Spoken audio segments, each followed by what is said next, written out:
Good morning friends. solution@southern में आपका स्वागत है। आज की इस वीडियो में आप पढ़ेंगे जेंडर के बारे में, जो कि नाउन का एक पार्ट है, जैसा कि हमने लास्ट वीडियो में आपको बताया है।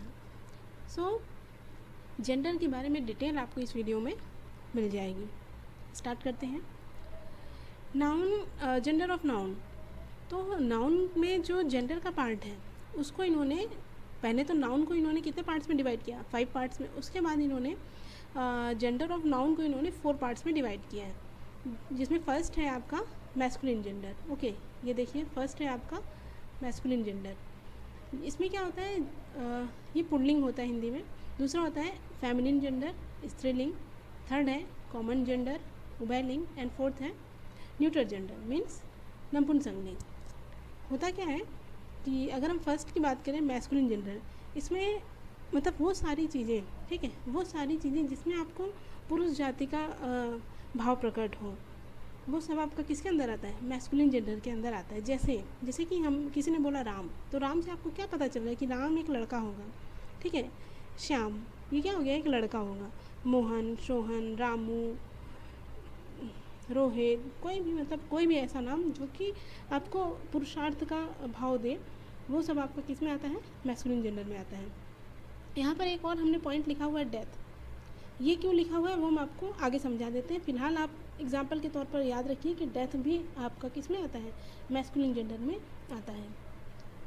नेक्स्ट है आपका फेमिनिन जेंडर, मतलब स्त्रीलिंग। इसमें क्या होता है, वो सारी चीज़ें, ठीक है, वो सारी चीज़ें आपकी जो आपको स्त्रीलिंग का भाव, स्त्री जाति का भाव प्रकट करता हो, वो सारी आपकी फेमिनिन जेंडर के अंदर आती हैं। जैसे रीता, सीता, प्रिया, प्रीति, गीता, कोई भी नाम, मतलब कोई भी लड़की होगी, जाहिर सी बात है, तभी वो आपका स्त्री जाति में आएगा। और दूसरा हमने एग्जाम्पल दिया है लाइफ। इसके अलावा और भी एग्जाम्पल हैं जो कि आपके एक्सेप्शनल केस में है, वो भी आपका क्या होता है, फेमिनिन जेंडर में आता है। जैसे एक एग्जाम्पल देखिए, नदी, गंगा। आप क्या कहते हो कि गंगा बहती है, मतलब बहती है, मतलब ता है, ती है, जिसमें आएगा वो क्या हो जाएगा, फेमिनिन जेंडर में। अब ये तो नहीं कहते कि गंगा बहता है, नहीं, तो ये रिवर जो होते हैं वो क्या होते हैं, फेमिनिन जेंडर होते हैं। यमुना क्या है, यमुना भी बहती है, ठीक है। तो इस तरह से रिवर आपके फेमिनिन जेंडर में आते हैं। ऐसे और भी कई चीज़ें हैं, वो आपके अभी हम आगे बताते हैं। नेक्स्ट है आपका कॉमन जेंडर। इसमें क्या होता है, कुछ नोन ऐसे होते हैं जिसमें आप मतलब स्त्री या पुरुष दोनों को अलग अलग नहीं कह सकते हो, ठीक है। अगर आपने उसको बोला तो आप उसमें ये नहीं कह सकते कि नहीं, इसमें स्त्रियाँ ही होंगी या इसमें पुरुष ही होंगे।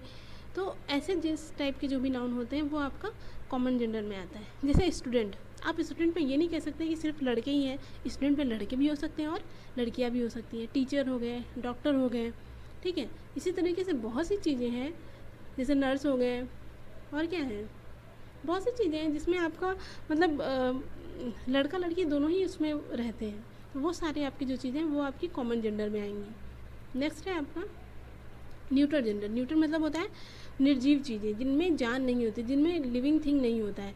जैसे, ठीक है, तो मतलब वे नाउन जिनके द्वारा निर्जीव का भाव प्रकट होता हो, ठीक है, जिसमें लाइफ नहीं होती है, वो सारे आपके न्यूट्रल जेंडर के नाउन कहलाते हैं। जैसे हो गया टेबल। टेबल को आप कहते हो ना कि वो क्या है, निर्जीव है। चेयर क्या है, निर्जीव है। बुक्स क्या है, निर्जीव है, ठीक है। इसी तरह और भी बहुत सी चीज़ें हैं, बॉक्सेस हो गए, मतलब बहुत सी चीज़ें हैं जो आपकी निर्जीव में आती हैं। लेकिन अब यहाँ पर देखिए, एक एक्सेप्शनल केस है। उसमें क्या होता है कि इंग्लिश ग्रामर में ये माना गया है कि सभी छोटे छोटे जीव जंतु, ठीक है, जितने भी आपके छोटे छोटे जीव जंतु हैं, कीड़े मकोड़े हैं, यहाँ तक कि जो छोटे बच्चे होते हैं, जो जस्ट बॉर्न बेबीज़ होते हैं, उनको भी न्यूट्रल जेंडर में रखा गया है, ठीक है।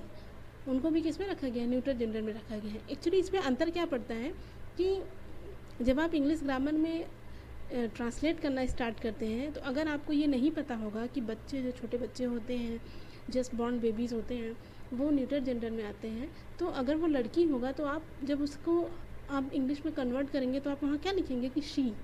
अगर लड़का है तो आप लिखेंगे ही। तो उस टाइम पर आपका वो जो सेंटेंस है वो रॉन्ग हो जाएगा, क्योंकि अकॉर्डिंग टू रूल के अकॉर्डिंग क्या होता है कि आपका बच्चे जो होते हैं वो आपके न्यूट्रल जेंडर में आते हैं, तो उनके लिए आप इट का यूज़ करेंगे, ठीक है। जैसे एग्जांपल हो गया आंट, चींटियाँ हो गई, फ्रॉग हो गए, बी मधुमक्खी हो गई, बटरफ्लाई हो गया, बेबी हो गए, चाइल्ड हो गए, एक्सेट्रा, ठीक है। नेक्स्ट है आपका अदर्स। कुछ इसमें और भी केसेस हैं, जैसे कि अब देखिए ट्रेन। ट्रेन में क्या होता है, आप क्या कहते हो कि रेलगाड़ी आ रही है, आप ये नहीं कहते कि रेलगाड़ी आ रहा है। तो ट्रेन आपका क्या हो गया, ये स्त्री जाति का बोध करा रहा है। ट्रेन आ रही है, ठीक है। शिप, जहाज़ उड़ती है, ठीक है, जहाज़ उड़ रही है, ठीक है। प्लेन भी इसी तरीके से। और कंट्री का नाम, ठीक है, कोई भी कंट्री हो उसका नाम, इंडिया, ठीक है, भारत माता, वो तो खैर अपना है, लेकिन बाकी इसके अलावा भी जितनी भी कंट्रीज़ हैं, जापान हो गया, चाइना हो गया, ये सारी हमेशा किस में आएंगी, फेमिनिन जेंडर, मतलब कि ये सारी आपके स्त्रीलिंग में आएंगी, ठीक है। अब है एग्जांपल, जैसे गरभा एक्सप्रेस, वही है, ट्रेन का नाम है गरभा एक्सप्रेस, कौन सी है, ट्रेन का नाम है विक्रांत, क्या है आपका शिप है।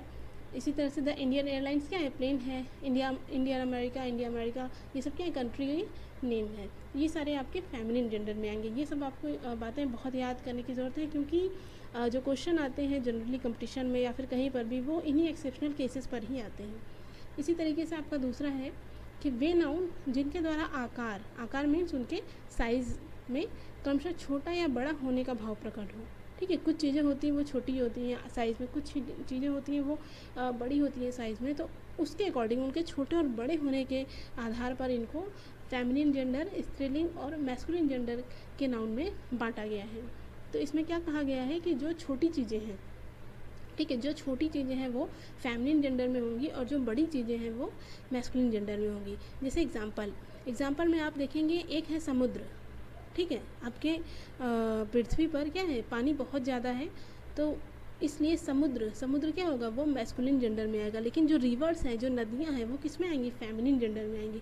ये हमने कैसे डिसाइड किया, ये हमने आकार के ऊपर डिसाइड किया, ठीक है, कि मैस्कुलिन जेंडर में आपका समुद्र आएगा और फेमिनिन जेंडर में क्या आएगा आपका ये नदियाँ आएंगी, जितनी भी नदियाँ हैं, ठीक है। इसी तरीके से एक और इसका डिफ्रेंशिएशन है, वो क्या है कि वे नाउन जिनके द्वारा कोमलता, प्लीजेंट का भाव हो, कि मतलब आपको सुनने में एक अच्छा फीलिंग है। और दूसरा होता है एक कठोरता, मतलब जिसको सुन के लगे कि मतलब जो आप नहीं सुनना पसंद करते हो, जनरली अनप्लीजेंट होता है, सुनने में अच्छा नहीं लगता है, उस टाइप का भाव उससे प्रकट हो रहा हो, तो वो क्या होते हैं, जो कोमलता वाले भाव होते हैं, प्लीजेंट सेंस वाले भाव होते हैं, वो आपके फेमिनिन जेंडर में आते हैं। और जितने भी आपके अनप्लीजेंट टाइप के सेंस दे रहे होते हैं या कठोरता का भाव दे रहे होते हैं, वो सारे आपके मैस्कुलिन जेंडर में माने जाते हैं। जैसे कि लाइफ मतलब अगर किसी का जन्म होता है तो क्या होता है, इसमें क्या अच्छा लगता है, तो इसमें क्या है, एक प्लीजेंट का भाव आ रहा है, तो ये क्या आएगा, लाइफ जो है वो फेमिनिन जेंडर के अंदर रखी गई है।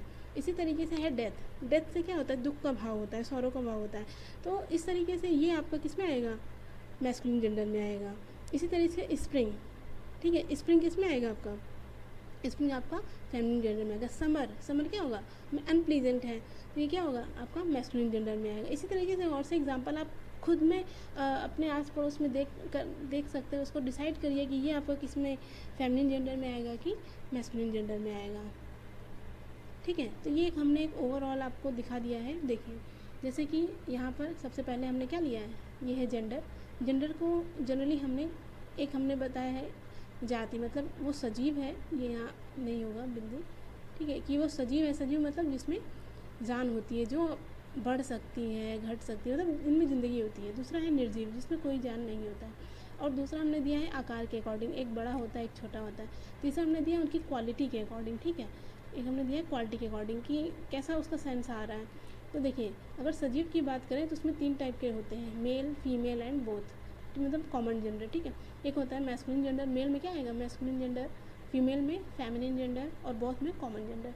तो मेल में हम कोई भी एग्जांपल लिख सकते हैं, ठीक है, राजेश, मुकेश, सुरेश, उमेश, कुछ भी। फीमेल में भी आप कुछ भी लिख सकते हैं, ठीक है, रीना, स्वाति, कोमल, कुछ भी, जो भी आपका स्त्रीलिंग का सेंस बताए वहाँ पर। बोथ में आपका क्या आ जाएगा, टीचर, डॉक्टर, इंजीनियर, मतलब जिसमें आप डिफ्रेंशिएट नहीं, अलग अलग नहीं कर सकते कि नहीं ये लड़का ही है, इसमें लड़के ही होंगे, इसमें लड़कियाँ ही होंगी, तो वो सारे क्या आएंगे आपके कॉमन जेंडर में या फिर बहुत में आएंगे। इसी तरीके से निर्जीव में आप लकड़ी का एग्जांपल दे सकते हैं, बाकी हमने बताया ही है क्या क्या है। इसी तरीके से आकार की बात करें तो अगर देखिए यहाँ कंपैरिजन किया जाए तो वाटर और अर्थ का कंपैरिजन हो रहा है, तो आपको पता है कि पृथ्वी पर अर्थ में ज़मीन की बात करें तो वो कम है, किसके कंपैरिजन में, वाटर आपका क्या है, 3/4 पार्ट आपका, मतलब अगर 4 भाग कर दिया जाए तो 3 भाग में आपका पानी है और 1 भाग में क्या है, 1 भाग में आपका मिट्टी है, मतलब ज़मीन है। तो इस तरीके से यहाँ पर ये छोटा हुआ, तो जो छोटा होता है वो हमारा क्या होता है, फेमिनिन जेंडर में आएगा, और वाटर किस में रहेगा, वाटर आपका मैस्कुलिन जेंडर में आएगा। इसी तरीके से हमने आपको बता दिया लाइफ क्या होगा, लाइफ एक प्रेजेंट का सेंस देता है, तो वो आपका फेमिनिन जेंडर में आएगा, और डेथ वो किस में आएगा, मैस्कुलिन जेंडर में आएगा।